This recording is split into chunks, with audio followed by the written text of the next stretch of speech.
إن الحمد لله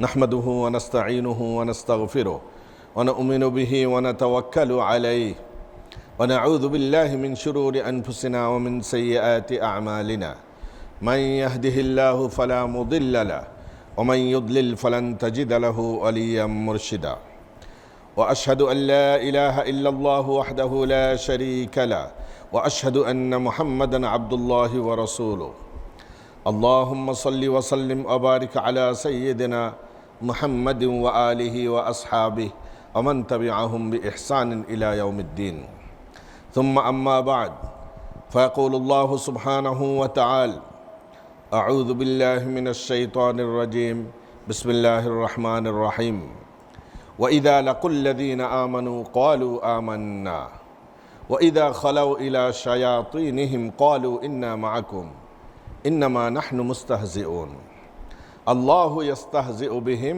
ويمدهم في طغيانهم يعمهون أولئك الذين اشتروا الضلالة بالهدى فما ربحت تجارتهم وما كانوا مهتدين صدق الله العلي العظيم সম্মানিত দিন দরদি মুসলমান ভাই ও পর্দার আড়ালের বোনেরা, আল্লাহ সুবহানাহু ওয়া তাআলা পবিত্র কোরআন নাজিল করেছেন মানব জাতির হেদায়েতের জন্য, কল্যাণের জন্য। মানব নামীয় এই গাড়িটা যেন জান্নাতের পথ থেকে বিচ্যুত না হয়ে যায়, এই গাড়িটা যেন জান্নাত পর্যন্ত যেতে পারে, সেই জন্য আল্লাহ সুবহানাহু ওয়া তাআলা গাইড বুক হিসাবে এই কোরআন অবতীর্ণ করেছেন।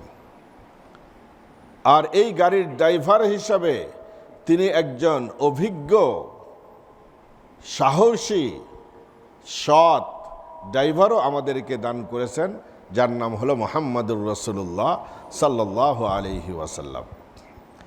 এই কোরআনকে কেউ মেনেছে, কেউ মানেনি, এখনো কেউ মানে, কেউ মানে না।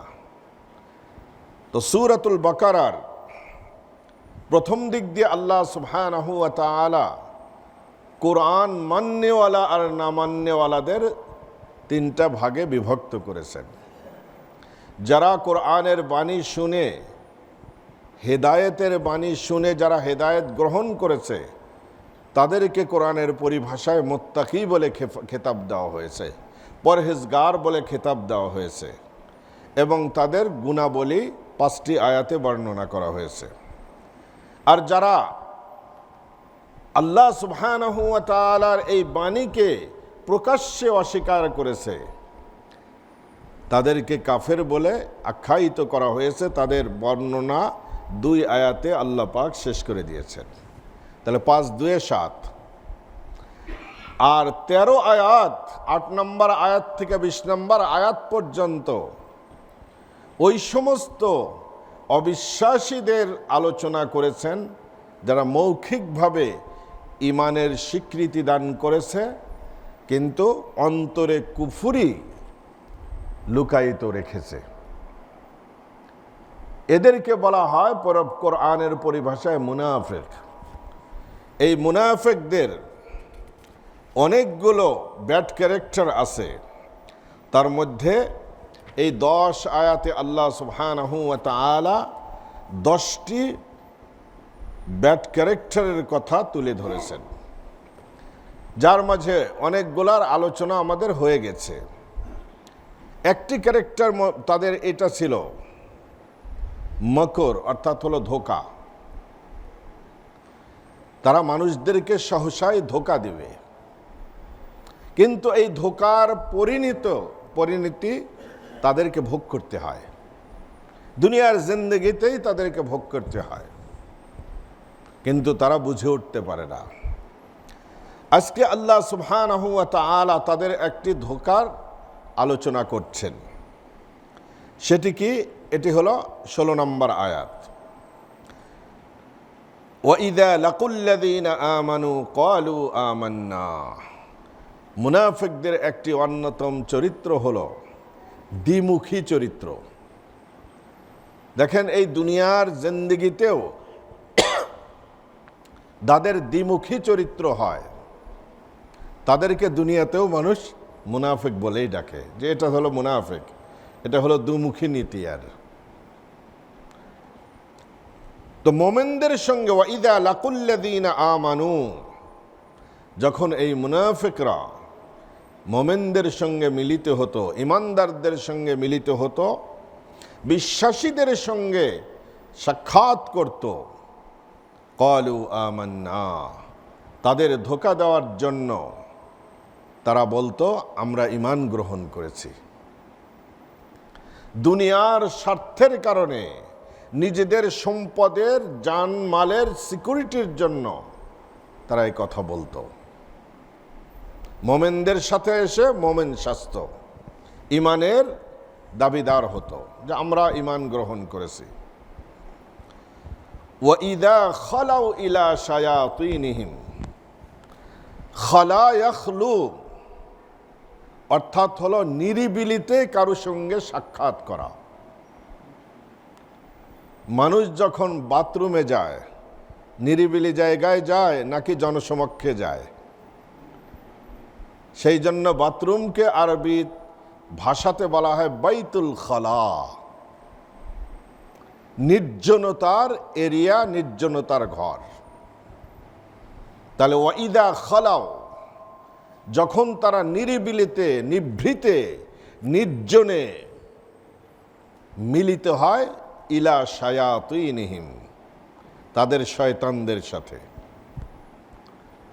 দেখেন এখন প্রশ্ন জাগে, শয়তানকে তো দেখা যায় না। কেউ কোনোদিন শয়তানকে দেখেছেন? ফেরেশতাকে দেখেছেন? ফেরেশতা তো নূরের তৈরি, দেখা যায় না। শয়তান হলো আগুনের তৈরি, শয়তানকে দেখা যায় না। শয়তান হলো জিনদের বংশোদ্ভূত, কানা মিনাল জিন্নি ফাফাসাকা আন আমরি রাব্বিহি। আল্লাহ সুবহানাহু ওয়া তাআলা নিজেই বলেন সে জিন জাতির। সুতরাং এই জিন জাতির যারা নাকি অরিজিন, এদেরকে তো দেখা যায় না, তাহলে এদের সাথে শয়তানদের সাথে মিলিত কিভাবে হলো? এখানে আল্লাহ সুবহানাহু ওয়া তাআলা শয়তান বলে কাফেরদের বড় বড় লিডারদেরকে বুঝিয়েছেন। অর্থাৎ যাদের মাঝে শয়তানি আমল আছে, শয়তানি কার্যক্রম আছে, শয়তানি চরিত্র যাদের আছে, তাদেরকে বুঝিয়েছেন।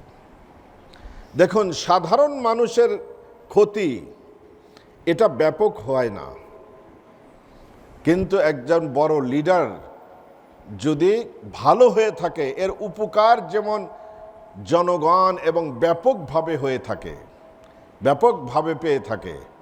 যদি লিডারটা খারাপ হয়, তাহলে এর ক্ষতিও বহন করতে হয় কখনো কখনো পুরা জাতিকে, পুরা নেশনকে এই ক্ষতির বোঝা টানতে হয়। একটি মানুষ ইন্ডিভিজুয়ালি হলো খারাপ, কিন্তু এই খারাপটা তার মধ্যেই সীমিত থাকে, অন্য মানুষ পর্যন্ত এর খারাপই তেমনটা পৌঁছে না। কিন্তু একজন দেশের রাষ্ট্রপতি যদি খারাপ হয়ে থাকে, বিচারপতি যদি খারাপ হয়ে থাকে, সিপাহ সালার আর্মি প্রধান যদি খারাপ হয়ে থাকে, পুলিশ প্রধান যদি খারাপ হয়ে থাকে, মিনিস্টার যদি খারাপ হয়ে থাকে, এমপি যদি খারাপ হয়ে থাকে, তাহলে একটা নেশনকে সে খারাপ পথের দিকে ধাবিত করতে পারে। এই জন্য আল্লাহ সুবহানাহু ওয়া তাআলা তাদের মাঝে এই শয়তানি কার্যক্রম, শয়তান শুধু ধোঁকা একজনকে দেয় না। শয়তান কি ধোঁকা শুধু মৌলভী সাহেবকে দেয় নাকি আপনাদেরকেও দেয়? শুধু ইমাম সাহেবকে দেয় নাকি মুসল্লিদেরকেও দেয়? মুসল্লিদেরকেও দেয়। নামাজের মধ্যেও ধোঁকা দেয়, তাওয়াফের মধ্যেও ধোঁকা দেয়, বাইতুল্লাহিল হারামে আসেন তখনও ধোঁকা দেয়। আল্লাহ সুবহানাহু ওয়া তাআলা তাকে এই ধোঁকা দেওয়ার ক্ষমতা আল্লাহর কাছ থেকে চেয়ে নিয়েছেন। আল্লাহ তাকে এই ক্ষমতা দিয়ে দিয়েছেন। আশ-শাইতানু ইয়াজরি মাজরাদ দাম। নবী আলাইহিস সালাতু ওয়াস সালাম বলেন যে শয়তান মানুষের রক্ত প্রবাহের যে শিরা উপশিরা আছে, এই শিরা উপশিরার মধ্যেও প্রবেশ করতে পারে। শয়তান দূরে থেকে মানুষের অন্তরের মাঝে ওয়াসওয়াসা সৃষ্টি করতে পারে, এই পাওয়ার তাকে দেওয়া হয়েছে। তাহলে শয়তানের ক্ষতিটা হলো ব্যাপক। শয়তানের ক্ষতি যেমন ব্যাপক হয়ে থাকে, লিডারদের, খারাপ লিডারদের ক্ষতিও ব্যাপক হয়ে যায়। এই জন্য আল্লাহ সুবহানাহু ওয়া তাআলা ওয়া ইযা খালাউ ইলা শায়াতিনহিম, যখন তারা তাদের শয়তান বন্ধুদের সাথে নিরিবিলিতে নিভৃতে গোপনে তারা দেখা করে। এরা কারা? কাফেরদের বড় বড় লিডার,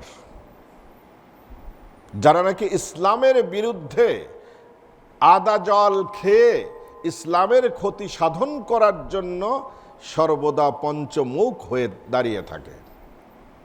এদেরকে আল্লাহ সুবহানাহু ওয়া তাআলা শয়তানের সঙ্গে তুলনা করেছেন। মক্কার মুশরিকরা, তাদের মাঝে শয়তানি যত কার্যক্রম ছিল সব ছিল লিডারদের মধ্যে। এই জন্য তারা মাঝে মাঝে এই লিডারদের সঙ্গে গোপনে দেখা করত। যেহেতু তারা মুসলমানদেরকে মৌখিকভাবে তাদের সামনে ঈমান প্রকাশ করেছে, ক্বালু আমান্না বলে দাবি করেছে, আমরা তো ঈমান এনেছি তোমাদের মতোই, তাহলে প্রকাশ্যে যদি আবার লিডারদের সাথে মিলে যায়, তাদের সঙ্গে সলা পরামর্শ করে, তাহলে তো বাহ্যিক দৃষ্টিতে তারা ধরা পড়ে যাবে। এই জন্য কাফেরদের সঙ্গে নিরিবিলিতে হলো তারা দেখা করত, লিডারদের সঙ্গে নিরিবিলিতে দেখা করত। দেখা করে কি বলতো? ক্বালু ইন্না মাআকুম, আরে আমরা তো তোমাদের সাথে আছি, আমাদের আকীদা, বিশ্বাস, ধর্ম সব তো এক, তোমাদের কোনো চিন্তা নাই, আমরা তো তোমাদের সাথে আছি। তাহলে আমাদের সাথে যদি থাকো মুসলমানদের কাছে যাও কেন? এই প্রশ্ন জাগে কিনা? মুসলমানদের কাছেও তো যায়, লিডাররা জানে না যে এরা মুসলমানদের সাথে ওঠা বসা করে, মুসলমানদের সাথে নামাজও পড়ে মাঝে মাঝে। তাহলে আমাদের সাথেই যদি থেকে থাকো, তাহলে ওদের সাথে কেন যাও? তখন তারা বলতো ইন্নামা নাহনু মুস্তাহজিউন, আরে আমরা তো মুসলমানদের সাথে যে ঈমান প্রকাশ করে ওদেরকে ঠাট্টা করি, মজাক করি, উপহাস করি, বিদ্রূপ করি, ওদেরকে ধোঁকা দিচ্ছি, যাতে ওদের মধ্যে থেকে কথা বের করে নিয়ে আসা যায়। ওদের সমস্ত পরিকল্পনা যেন আমরা খুব তাড়াতাড়ি আমরা অনুসন্ধান করে বের করতে পারি, আর এই পরিকল্পনাগুলো তোমাদেরকে বলতে পারি। এটা হলো তাদের চরিত্র। মুসলমানদের সাথে আসলে মুসলমান, আর কাফেরদের সাথে গেলে, লিডারদের সাথে গেলে, তখন হলো তারা নিজেদের আসল চরিত্রটাকে ফুটিয়ে তোলে, প্রকাশ করে, দ্বিমুখী নীতি। আল্লাহ সুবহানাহু ওয়া তাআলা তাদের শাস্তির কথা বলতেছেন। আল্লাহু ইস্তাহজিউ বিহিম, তারা ঠাট্টা মজাক করছে, আল্লাহ সুবহানাহু ওয়া তাআলাও তাদের সঙ্গে ঠাট্টা মজাক করছেন। এখন প্রশ্ন জাগে, ঠাট্টা মজাক, কখনো কখনো ঠাট্টা মজাক এটা হলো সুন্নাহ। মানুষের মনের ভিতরে দুঃখ বেদনা বের করার জন্য যদি ঠাট্টা মজাক করে থাকে, এটা অনেক সময় সুন্নাহ হয়। যেমন নবী আলাইহিস সালাতু ওয়াস সালামের এক খালা শাশুড়ি ছিলেন, বৃদ্ধা ছিলেন। তিনি একবার হুজুরের পাশে আসছেন, হুজুর মজাক করে বললেন যে কিয়ামতের দিন তো কোনো বুড়ি মানুষ তো জান্নাতে যাবে না। এখন নবীর মুখের কথা, তাহলে খালা আম্মার কেমন লাগে? তাহলে তো আমি জান্নাতে যাব না। কান্না শুরু করে দিছেন। তখন তিনি বললেন যে খালা আম্মা, আপনার কোনো চিন্তা নাই, আপনি যখন জান্নাতে যাবেন তখন এই বুড়ি অবস্থায় যাবেন না, আপনাকে যুবতী, উর্বশী, সুন্দরী, তরুণী, তন্নি করে আপনাকে জান্নাতে পৌঁছানো হবে। কোনো মানুষ জান্নাতে বুড়া বুড়ি অবস্থায় যাবে না, অসুস্থ অবস্থায় যাবে না, রুগ্ন অবস্থায় কেউ জান্নাতে যাবে না, কোনো ব্যক্তি ডিফেক্ট বডি নিয়ে জান্নাতে যাবে না, সমস্ত মানুষ পারফেক্ট বডি নিয়ে যাবে। সুবহানাল্লাহ। এই জান্নাতে যাওয়ার জন্য আমরা কি করছি? এই জন্য এই ধরনের কিছু ঠাট্টা মজাক এটা হলো বৈধ, কিন্তু আমরা যে রকমের ঠাট্টা করি একজনকে হে প্রতিপন্ন করার জন্য, একজনকে ছোট করার জন্য, এই ধরনের ঠাট্টা মজাক, এটাকে আল্লাহ সুবহানাহু ওয়া তাআলা সূরাতুল হুজুরাতে হারাম বলে ঘোষণা দিয়েছেন। ইয়া আইয়ুহাল্লাযীনা আমানু লা ইয়াসখার কওমুম মিন কওমিন আসা আন ইয়াকুনু খায়রাম মিনহুম ওয়ালা নিসাউম মিন নিসাইন আসা আন ইয়াকুন্না খায়রাম মিনহুন্না। হে মুমিন পুরুষরা, তোমরা কোনো ব্যক্তিকে নিয়ে, কোনো কওমকে নিয়ে, সম্প্রদায়কে নিয়ে তোমরা ঠাট্টা মজাক করো না, উপহাস করো না, বিদ্রুপ করো না, তাদের নিন্দাবাদ করো না, তাদেরকে ছোট করো না, হেয় প্রতিপন্ন করো না। আসা আন ইয়াকুনু খায়রাম মিনহুম, হতে পারে যাদেরকে নিয়ে তুমি ঠাট্টা করছো আল্লাহর কাছে তারা তোমার চেয়ে উত্তম। মক্কার মুশরিকরা দরিদ্র সাহাবীদেরকে নিয়ে ঠাট্টা মজাক করতো না? বেলালে হাফসি, সোহাইলে রুমি, সালমানি ফারিসি, এই ধরনের সাহাবীদেরকে নিয়ে ঠাট্টা মজাক করত। কিন্তু এই সাহাবীদের মর্যাদা এই কাফেরদের চেয়ে উঁচু ছিল না? তো হতে পারে যাকে নিয়ে বিদ্রুপ করছো তার মর্যাদা তোমাদের চেয়ে উঁচু হতে পারে। আজকে দেখেন এই বাংলাদেশের যে চোর বটপার বদমাশরা যে ধরা পড়ছে, কিছুদিন আগেও তারা ইসলাম নিয়ে, মুসলমান নিয়ে, বিশেষ করে আলেম ওলামাদেরকে নিয়ে কি ধরনের ঠাট্টা বিদ্রুপ করত, ক্রিটিসাইজ করত। আজকে অবস্থা কি তাদের? আজকে এমন অবস্থা হয়েছে আর মৃত্যু পর্যন্ত ঘুরে দাঁড়াতে পারবে না, মৃত্যু পর্যন্ত এদের ইজ্জতের মৌত হবে না। আমার তো সন্দেহ হয় কাউকে কাউকে বাংলাদেশের মাটিতে দাফনও করতে দিবে না, এমন পরিস্থিতিও আল্লাহ সুবহানাহু ওয়া তাআলা করে দিয়েছে। তাহলে আল্লাহ সুবহানাহু ওয়া তাআলা বিদ্রুপকারীদের শাস্তি এভাবেই দিয়ে থাকেন।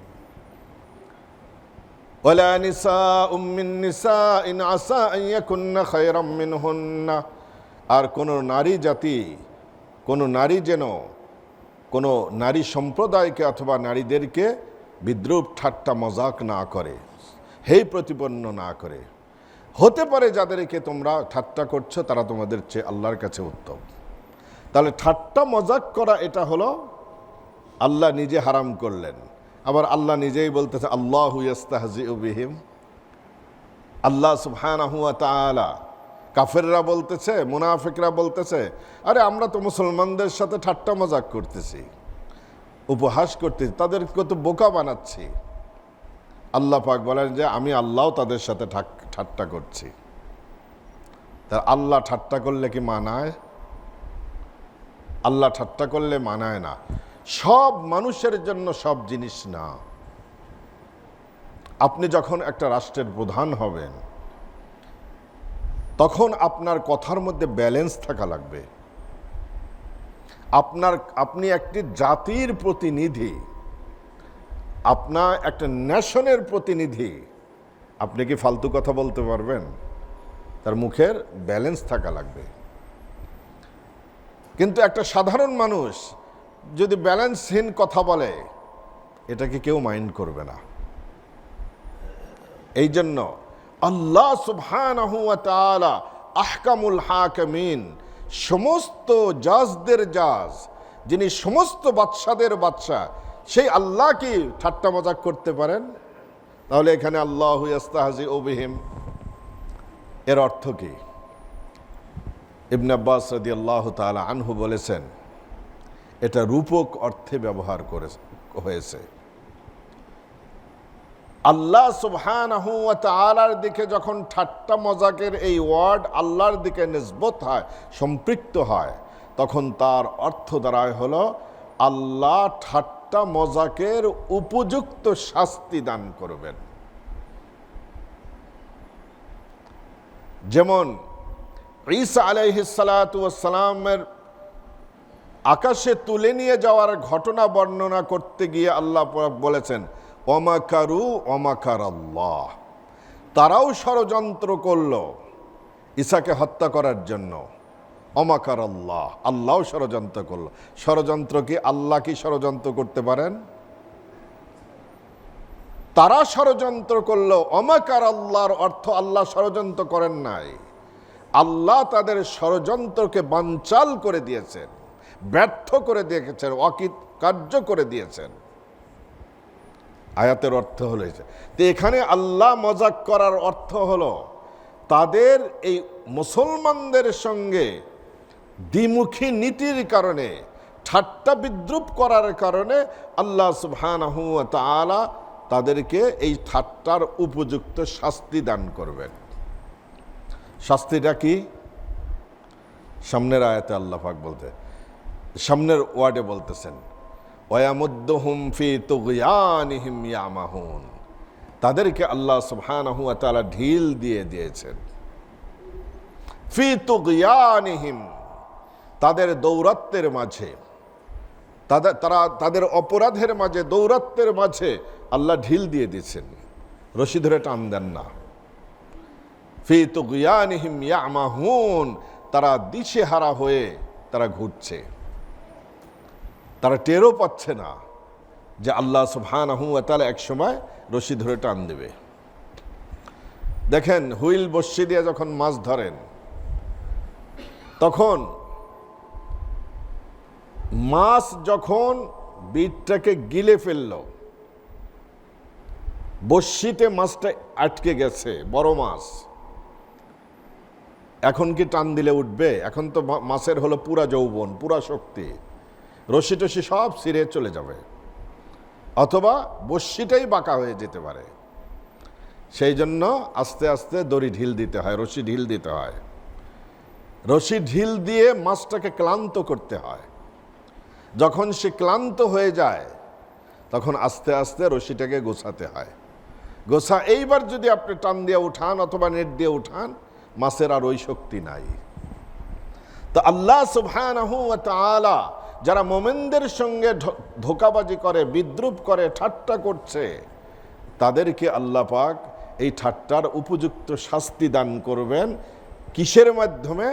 তাদের অবাধ্যতার দড়িকে আল্লাহ পাক ঢিল দিয়ে দেন। এই অবাধ্যতার ময়দানে তুই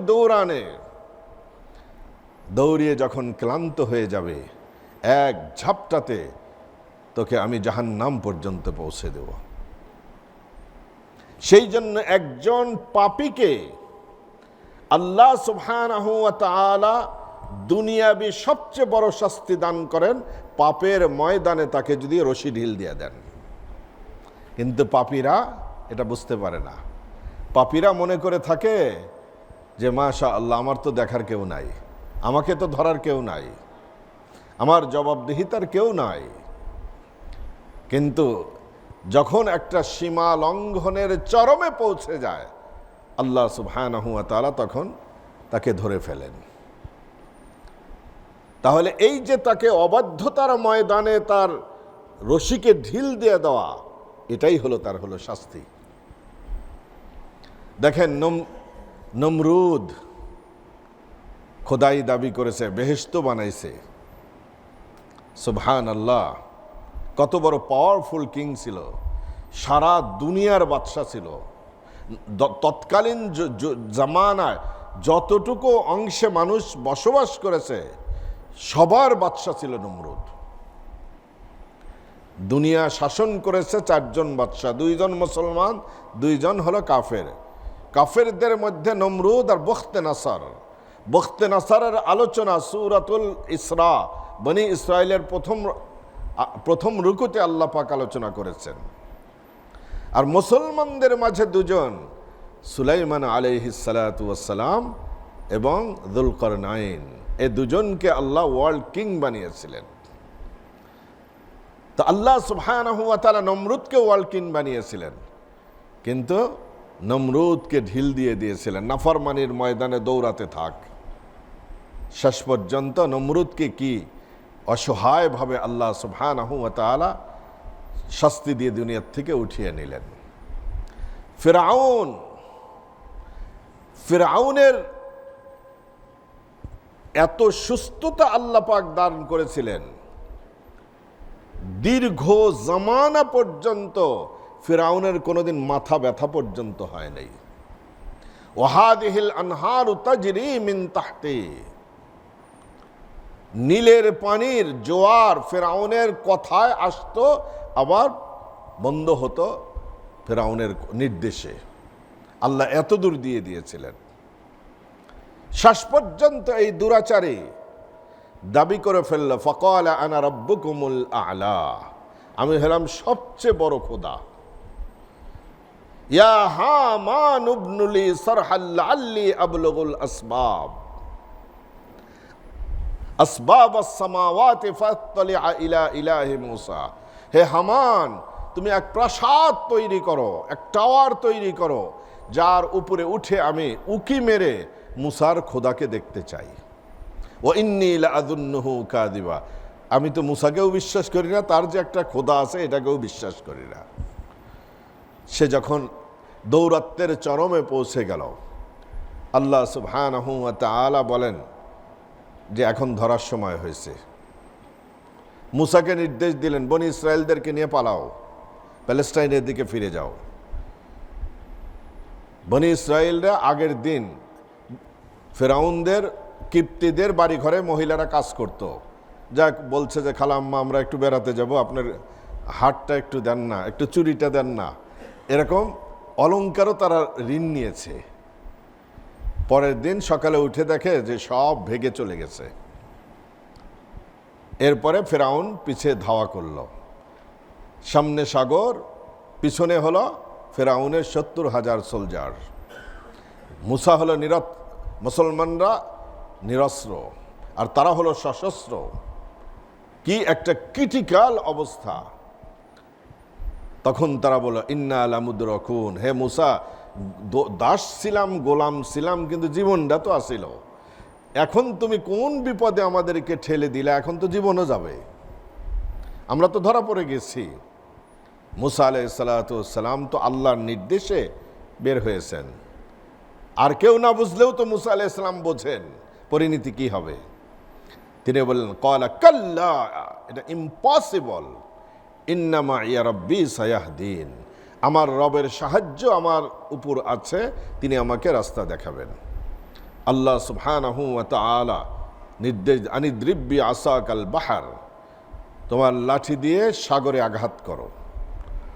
ফানফালাকা ফাকানা কুল্লু ফিরকিন কাত্তাউদিল আযীম, আল্লাহ সুবহানাহু ওয়া তাআলা এক আঘাতে বনি ইসরাইলের 12টি গোত্র ছিল, 12টি গোত্রের জন্য প্রায় 7.5 লক্ষ বনি ইসরায়েলি ছিল। তাহলে তো মিনিমাম 55,000 করে এক একটা গ্রুপে, 55,000 লোক একটা টানেল দিয়ে পার হওয়া লাগবে। এটা কি ছোটোখাটো টানেল হলে হবে? 12টা গোত্রের জন্য 12টা টানেল তৈরি হয়ে গেল, পানি এসে দাঁড়িয়ে গেল। হাইওয়ে ধরে তারা পার হয়ে গেল, টানেল ধরে পার হয়ে চলে গেলেন। আগের যুগে অবিশ্বাসীরা এই আয়াত নিয়ে অনেক হাসি তামাশা কথা বলতো, যে সাগরের ভিতর আবার রাস্তা হয়। আল্লাহ কয় যে তোদের দিয়েই সাগরের নিচ দিয়ে টানেল বানা দেব। সাগরের নিচ দিয়ে, ইংলিশ চ্যানেলের নিচ দিয়ে ফ্রান্স থেকে, প্যারিস থেকে লন্ডন পর্যন্ত টানেল আছে না? টানেল আছে তো সাগরের নিচ দিয়ে।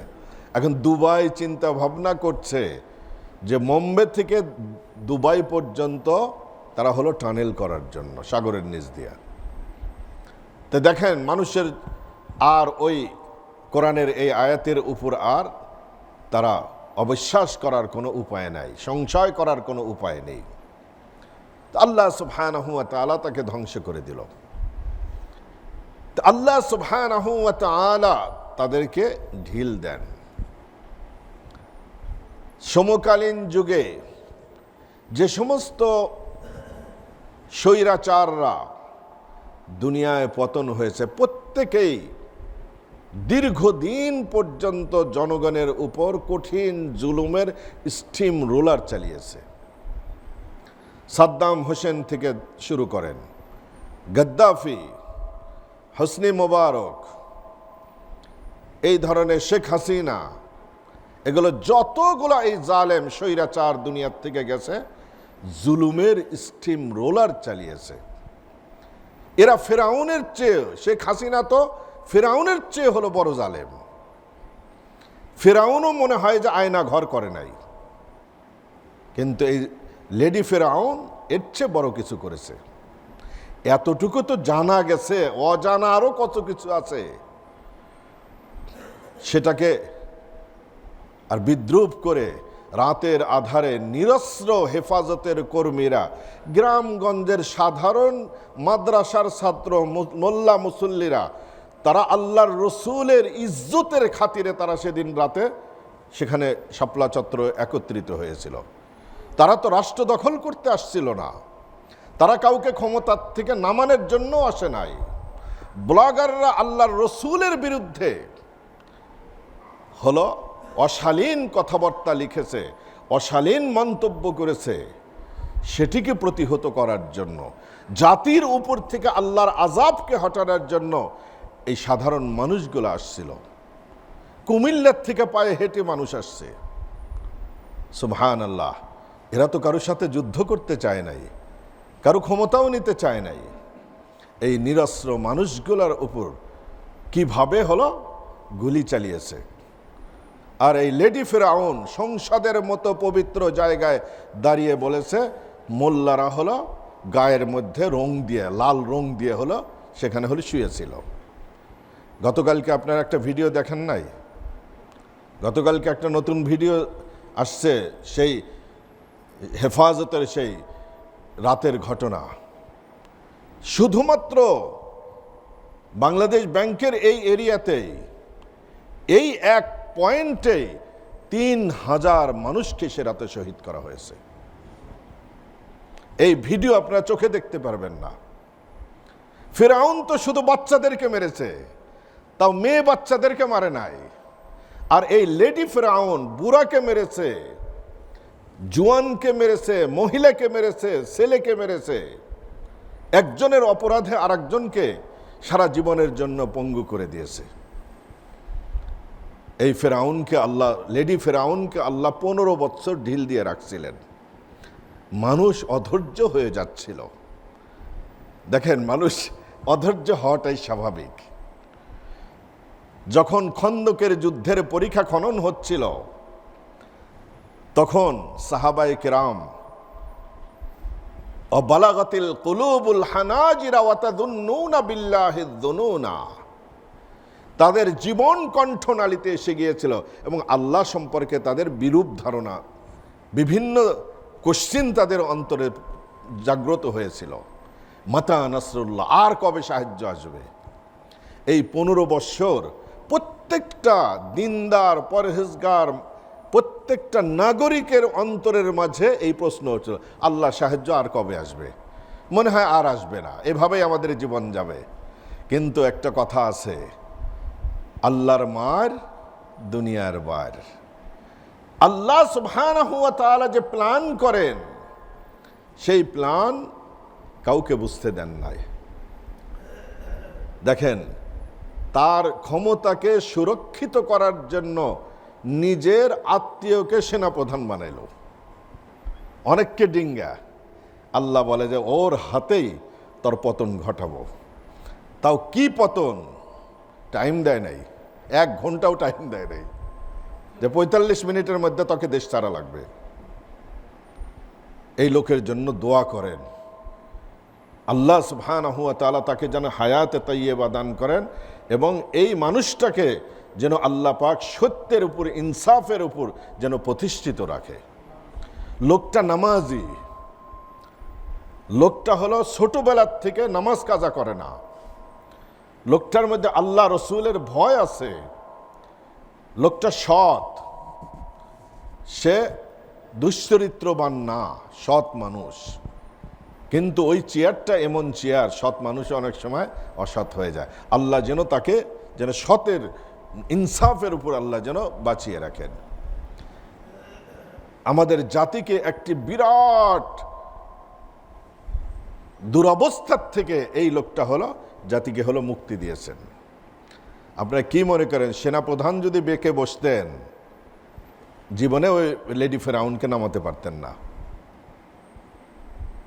সুতরাং সবচাইতে বেশি অবদান হলো এই লোকটার। এর জন্য সবাই দোয়া করবেন। আল্লাহ সুবহানাহু ওয়া তাআলা দেখেন জালেমদেরকে হলো সময় দেন। আমাকে অনেকে বলে, হুজুর আপনি এরকম ডাইরেক্ট কথা বলেন। আরে ভাই, জন্ম একদিন হয়েছে, মৃত্যু একদিন হবে। ভয় করবেন কেন? সত্যকে সত্য বলা লাগবে না? অন্যায়কে অন্যায় বলবেন না আপনি? তাহলে তো আপনি হলেন বোবা শয়তান। আল্লাহ রসুল বলেছে যে অন্যায়কে অন্যায় বলতে পারবে না, শয়তানুন আখরাস, সে হলো বোবা শয়তান। আর সবচেয়ে বড় মুজাহিদকে কালিমাতু হাক্কিন ইনদা সুলতানিন জায়ের, জালেম বাদশার সামনে যে বাদশার সামনে মৃত্যুদণ্ডকে মাথায় নিয়ে যে সত্য কথা বলে দিতে পারবে। ইমামে আহমদ ইবনে হাম্বলের মতো, ইমামে আবু হানিফার মতো, ইমাম ইবনে তাইমিয়ার মতো জালেমের সামনে সত্য কথা বলে ফাঁসির দড়ি তারা হলো গলায় ঝুলিয়েছে, কিন্তু ভয় করে নাই কাউকে। মৃত্যু তো একদিন হবে, ভয় করবেন কাকে? আল্লাহ সুবহানাহু ওয়া তাআলাকে ভয় করা উচিত। তো আল্লাহ সুবহানাহু ওয়া তাআলা বলতেছেন যে ওয়ায়ামুদ্দুহুম ফি তুগয়ানিহিম ইয়ামাহুন, আমি আল্লাহ তাদেরকে এই দৌরত্বের মাঝে আমি আল্লাহ তাদেরকে ঢিল দিয়ে রেখেছি। যেমন লেডি ফেরাউনকে আল্লাহ 15 বছর ঢিল দিয়ে রেখেছেন। আল্লাহ ইচ্ছা করলে কিন্তু 2 বছরের মাথায় ধ্বংস করতে পারতেন, কিন্তু আল্লাহ ঢিল দিচ্ছে যে যা, যেতে থাক, দেখি কত দূর যাস। এরপরে এমন ধর্ম 45 মিনিটে মাতৃভূমির থেকে তোকে বিতাড়িত করব। এখন হলে রিফিউজি হয় সারা দুনিয়ায় ঘোর। এই যে দরবেশ বাবা, এই দরবেশ বাবা বাংলাদেশের লক্ষ লক্ষ সাধারণ মানুষকে রাস্তায় বসিয়ে দিয়েছে হলো এই শেয়ার বাজারের কেলেঙ্কারির হোতা হিসাবে। আল্লাহ সুবহানাহু ওয়া তাআলা বলেন দৌড়ানে এমন ধরব তোর নেত্রীও তোকে বিমানের সাথে নিবে না, এরপরে তোকে আমি বেইজ্জতি করব। এই দুষ্ট হারুন কয়েকদিন আগেও কি ধরনের ষড়যন্ত্র করে আল্লামা মামুনুল হকের মতো ঐতিহ্যবাহী একটি ফ্যামিলির সন্তান দেশ বরেণ্য মুহাদ্দিসকে কি ধরনের বেইজ্জতির সম্মুখীন করেছে। আল্লাহ সুবহানাহু ওয়া তাআলা সহ্য করেছেন। এরপরে আজকে হারুনের কি অবস্থা দেখেন। এগুলো হলো আল্লাহ সুবহানাহু ওয়া তাআলা চোখে আঙ্গুল দিয়ে আমাদেরকে দেখা দেন যে বান্দা বেশি বারিস না, বাড়লে কিন্তু পরিণাম এরকম হবে। আমি আল্লাহ পাকড়াও করবই। ফামাহিলিল কাফিরিনা আমহিল হুম রুয়াইদা, আমি কাফেরদেরকে রশি ঢিল দিয়ে দেই। সুবহানাল্লাহ। মিজানুর রহমান আজহারি একটা তরুণ আলেম, আমাদের চেয়ে 19 বছরের জুনিয়র। আমরা সেম ইউনিভার্সিটিতে লেখাপড়া করেছি, 19 বছরের জুনিয়র আমার চেয়ে। দেখেন আল্লাহ সুবহানাহু ওয়া তাআলা বেচারাকে অল্প বয়সে সমগ্র বাংলাদেশিদের অন্তরের মাঝে তার মায়া মোহাব্বত গ্রহণযোগ্যতা আল্লাহ সৃষ্টি করে দিয়েছেন। এই লেডি ফেরাউন তাকে যখন দেশ থেকে বের করে দিল, বের করার পরে তিনি একটা ভিডিও ক্লিপে কিছু কথা বলছিলেন, দুঃখের কথা। মাতৃভূমির থেকে বের করে দিলে এটা কেমন লাগে, এটা তো যাকে বের করে দিয়েছে সেই না টের পায়, আমরা তো এটা টের পাবো না। সেখানে বলছে হাত উঁচু, গলা উঁচু করে, বেটা তুই দেশে আয়, বেটা তুই দেশে আয়, তারপরে তোকে দেখছি। দেশে আসছে না? আল্লাহ পাকের, আল্লাহ সুবহানাহু ওয়া তাআলার হিকমতটা কি? এই বেডিকে দেশ থেকে বেজ্জতির সাথে বের করে দিয়েছে। সেদিন যদি এই বেডি যদি ওখানে থাকতো, পরিণামটা কি হতো? এখন যদি আসে, পরিণাম কি হবে? এটা আর বলার অপেক্ষা রাখে না। বেজ্জতির সাথে এই বেডিকে আল্লাহ দেশ থেকে বের করে দিছে। আর মিজানুর রহমান আজহারিকে আল্লাহ সুবহানাহু ওয়া তাআলা ইজ্জতের সাথে দেশে নিয়ে আসছে। এটাকে বলা আল্লাহর মার, দুনিয়ার বার। আল্লাহর ইনসাফ এভাবেই কাজ করে। ওয়ায়ামুদ্দুহুম ফি তুগয়ানিহিম ইয়ামাহুন, তাদেরকে আল্লাহ সুবহানাহু ওয়া তাআলা তাদের দৌরাত্বের মাঝে, অপরাধের মাঝে, অপরাধের ময়দানে আমি আল্লাহ তাদেরকে ঢিল দিয়ে দেই। এটাই হলো তাদের শাস্তি।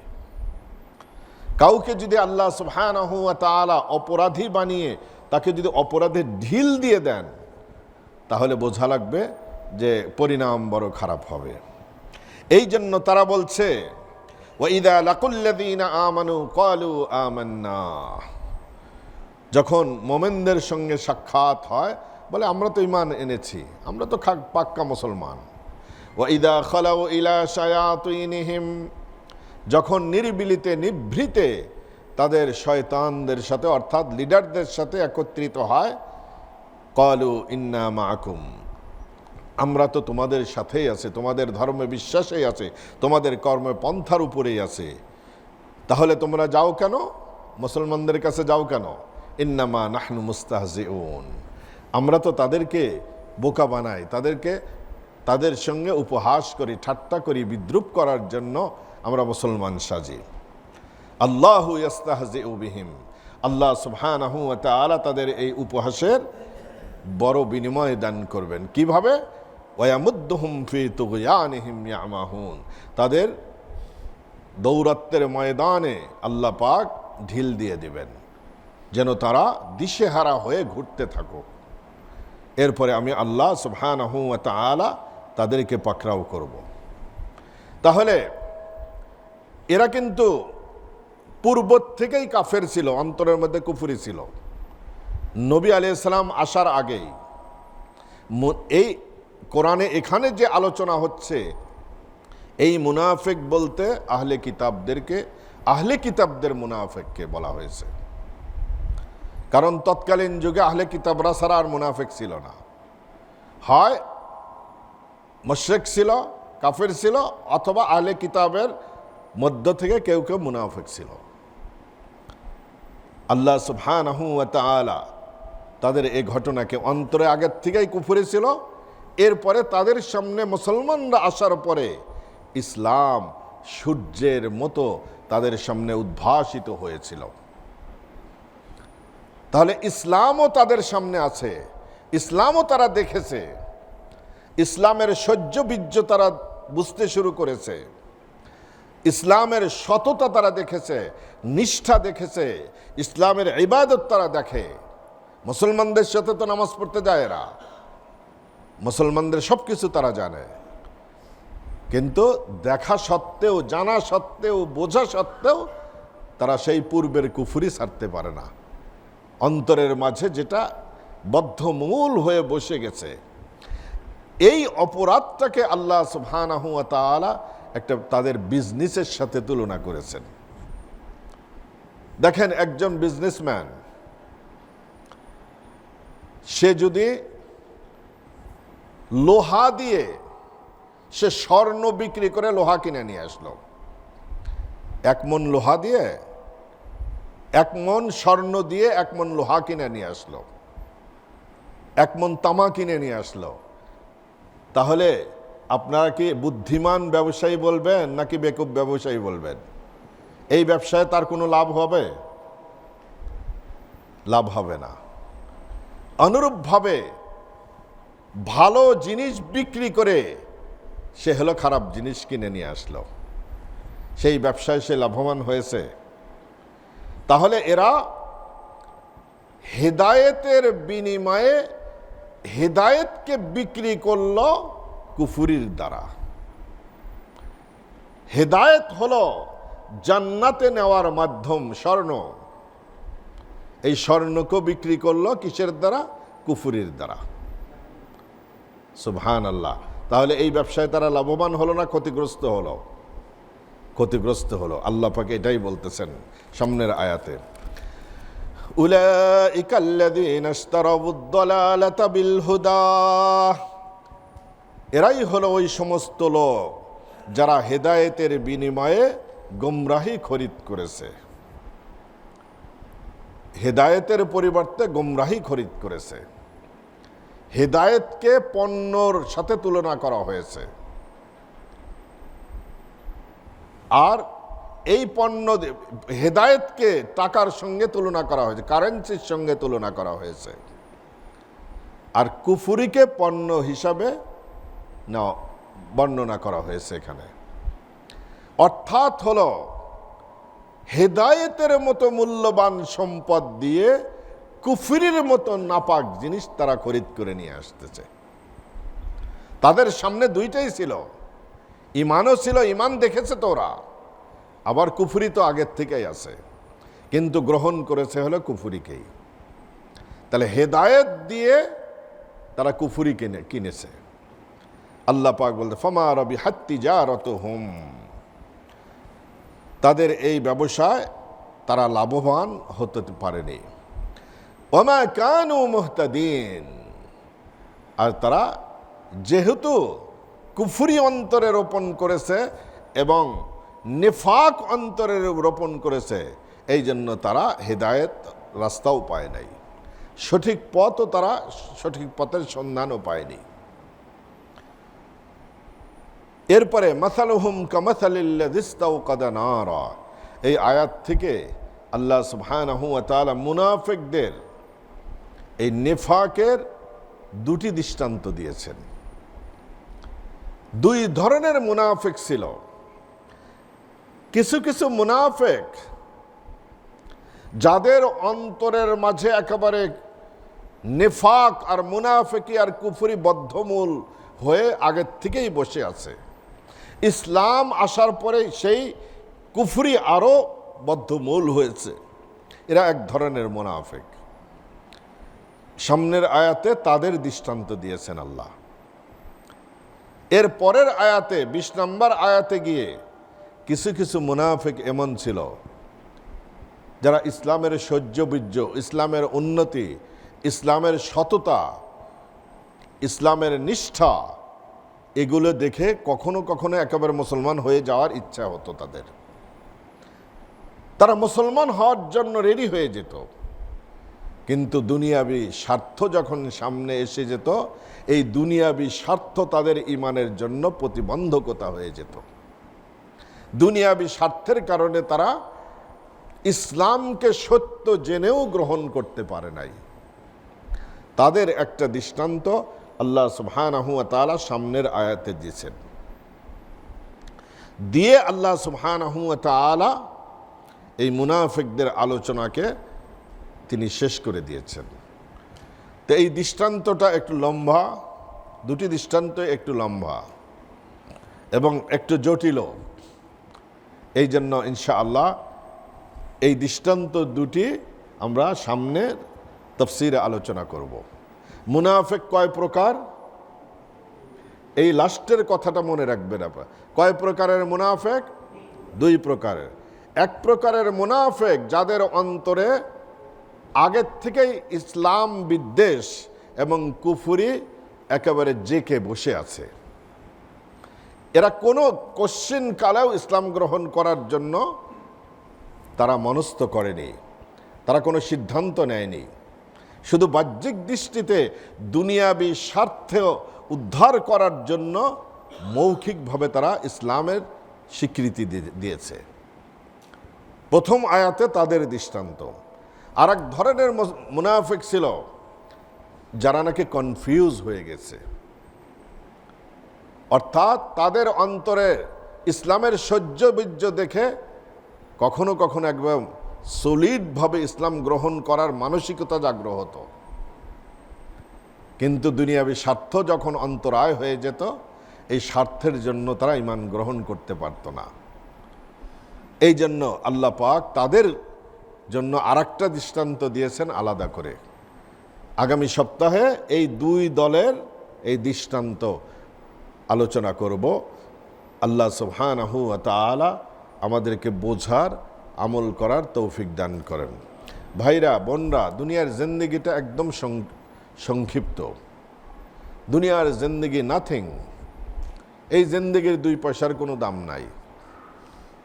আজ যদি মারা যায়, কালকে দেখবেন জহরের নামাজের, কাল ঈশার নামাজও দেরি হবে না, জহরের নামাজেই দেখবেন যে কবর দেওয়া হয়ে গেছে। এরপরে অনন্তকাল সেই নিরিবিলি নিভৃতে এক কবরের মধ্যে শুয়ে থাকা লাগবে। কোনো চয়েস নাই। এই কবরে আমি কি নিয়ে যাচ্ছি, আমার কি সামান আছে, কি নিয়ে যাচ্ছি, এই হিসাবটা যেন আমরা প্রত্যেকেই করি। আমার কি পুঁজি আছে, কবরের পুঁজি। দুনিয়ার সব কিছু এই দুনিয়াতেই রেখে যাওয়া লাগবে। সুবহানাল্লাহ, কিচ্ছু সাথে নিয়ে যেতে পারবো না। আর কবরটাও কি নির্জন কবর, কত গভীর।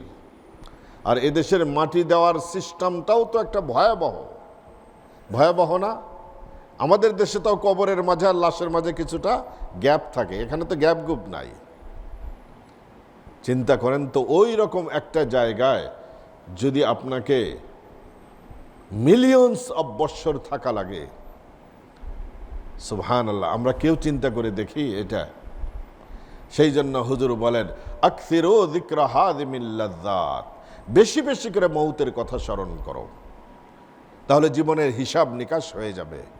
অন্যায় থেকে নিজেকে দূরে রাখতে পারবা, ইবাদতে আগ্রহ জাগবে। মৌতের কথা স্মরণ করো বেশি বেশি করে। সেই জন্য আমরা যেন মৌতের কথা স্মরণ করি। আর আল্লাহ পাক বলেন, ওয়ালা তামুতুন্না ইল্লা ওয়া আনতুম মুসলিমুন। এই বান্দা, খাঁটি মুসলমান মোমেন না হয়ে মরিস না, কিন্তু মুনাফিক হয়ে, কাফের হয়ে, নেফাক নিয়ে যেন কবরে না আসিস। আসলে আর উপায় থাকবে না। সেই জন্য মোমেন হয়ে মরতে হলে আমাদেরকে কোরআন বোঝা লাগবে, কোরআন অনুযায়ী আমল করা লাগবে, আল্লাহ রসুলের সুন্নাত বোঝা লাগবে, সুন্নাত অনুযায়ী আমাদেরকে আমল করা লাগবে। দুনিয়ার যতদিন শ্বাস প্রশ্বাস আছে ততদিন আপনার দাম আছে। শ্বাস প্রশ্বাস নাই, আপনার কোনো দাম নাই। দেখেন, মৃত্যু ব্যক্তিকে আমরা কি বলি, কি বলে ডাক দেই বাংলায়? লাশ। আসলে এই শব্দটা হলো কি আরবি শব্দ।